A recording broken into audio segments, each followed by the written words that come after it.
നീതിക്ക് വേണ്ടിയുള്ള ഞങ്ങളുടെ സമര പോരാട്ടം 2024 ആഗസ്റ്റ് 24 ഞങ്ങളുടെ ഈ വീഡിയോ നിങ്ങൾ കാണുക. ഞങ്ങൾ ഇപ്പോൾ നിൽക്കുന്നത് എറണാകുളം ജില്ല മൂവാറ്റുപുഴ താലൂക്ക് എലഞ്ഞി പഞ്ചായത്തിൽ 3-ാം വാർഡിൽപ്പെട്ട കൂരിമല എന്ന് പറയുന്ന സ്നേഹമലയിൽ വിനോദസഞ്ചാരികൾക്കായി സ്ഥാപിച്ചിട്ടുള്ള വാച്ച് ടവറും മണ്ഡപത്തിനും സമീപമാണ്. 6 ജില്ലകളുടെ ഭാഗങ്ങൾ കാണാൻ കഴിയുന്ന ഈ സ്നേഹമലയിൽ അനേക വിനോദസഞ്ചാരികൾ വന്നു പോകുന്നു. ഇതുപോലെ പ്രകൃതി മനോഹരമായ ദീർഘദൂര കാഴ്ചകൾ കാണാൻ കഴിയുന്ന മറ്റൊരു മലയും കേരളത്തിലില്ല. ഈ മലയുടെ ഉയരത്തിൽ ഈ വാച്ച് ടവറിനേക്കാൾ ഉയരമുള്ള വാച്ച് ടവറും റോപ്പും ഹെലിപ്പാഡും ആവശ്യമായ മറ്റു സൗകര്യങ്ങളും ഉണ്ടാക്കി ലോക നിലവാരമുള്ള ടൂറിസം മേഖലയാക്കി മാറ്റണമെന്നാവശ്യപ്പെട്ട് 2015 മുതൽ ഞങ്ങൾ സമരരംഗത്ത് നിലകൊള്ളുന്നവരാണ്.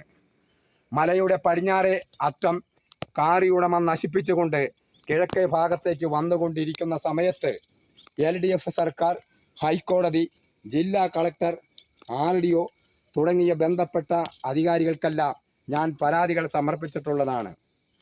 ഈ വിഷയവുമായി ബന്ധപ്പെട്ട് 2017 ഞങ്ങൾ സെക്രട്ടേറിയറ്റിൽ സമരം ചെയ്തപ്പോൾ തിരുവനന്തപുരം പട്ടണത്തിൽ ഒറ്റപ്പെട്ടു പോയ കുറേ ദിവസങ്ങളിൽ നിന്നും എനിക്കൊരു സത്യം മനസ്സിലായി.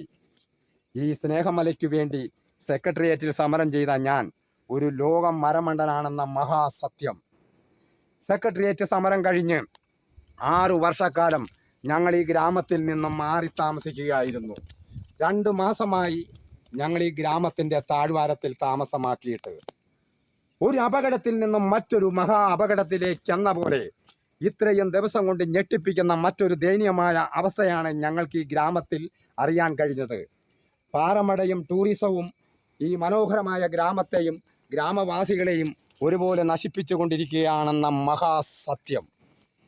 ടൂറിസത്തിൻ്റെ മറവിൽ അനാശാസ്യ പ്രവർത്തനങ്ങളും മയക്കുമരുന്ന് വിൽപ്പനയും നടന്നുകൊണ്ടേയിരിക്കുന്നു. ഈ ഗ്രാമത്തിലെ പാവപ്പെട്ട കുടുംബങ്ങളിലെ 15 വയസ്സിന് മുകളിലേക്കുള്ള ചില കുട്ടികൾ കഞ്ചാവിൻ്റെയും മദ്യത്തിൻ്റെയും പിടിയിൽ അകപ്പെട്ട് കഴിഞ്ഞു. ഈ വളരെ ദയനീയമായ അവസ്ഥ കാണുമ്പോൾ അന്തരിച്ച മലയാളം സിനിമാ നടൻ സുകുമാരൻ്റെ ഡയലോഗാണ് എൻ്റെ മനസ്സിലേക്ക് ഓടിയെത്തുന്നത്.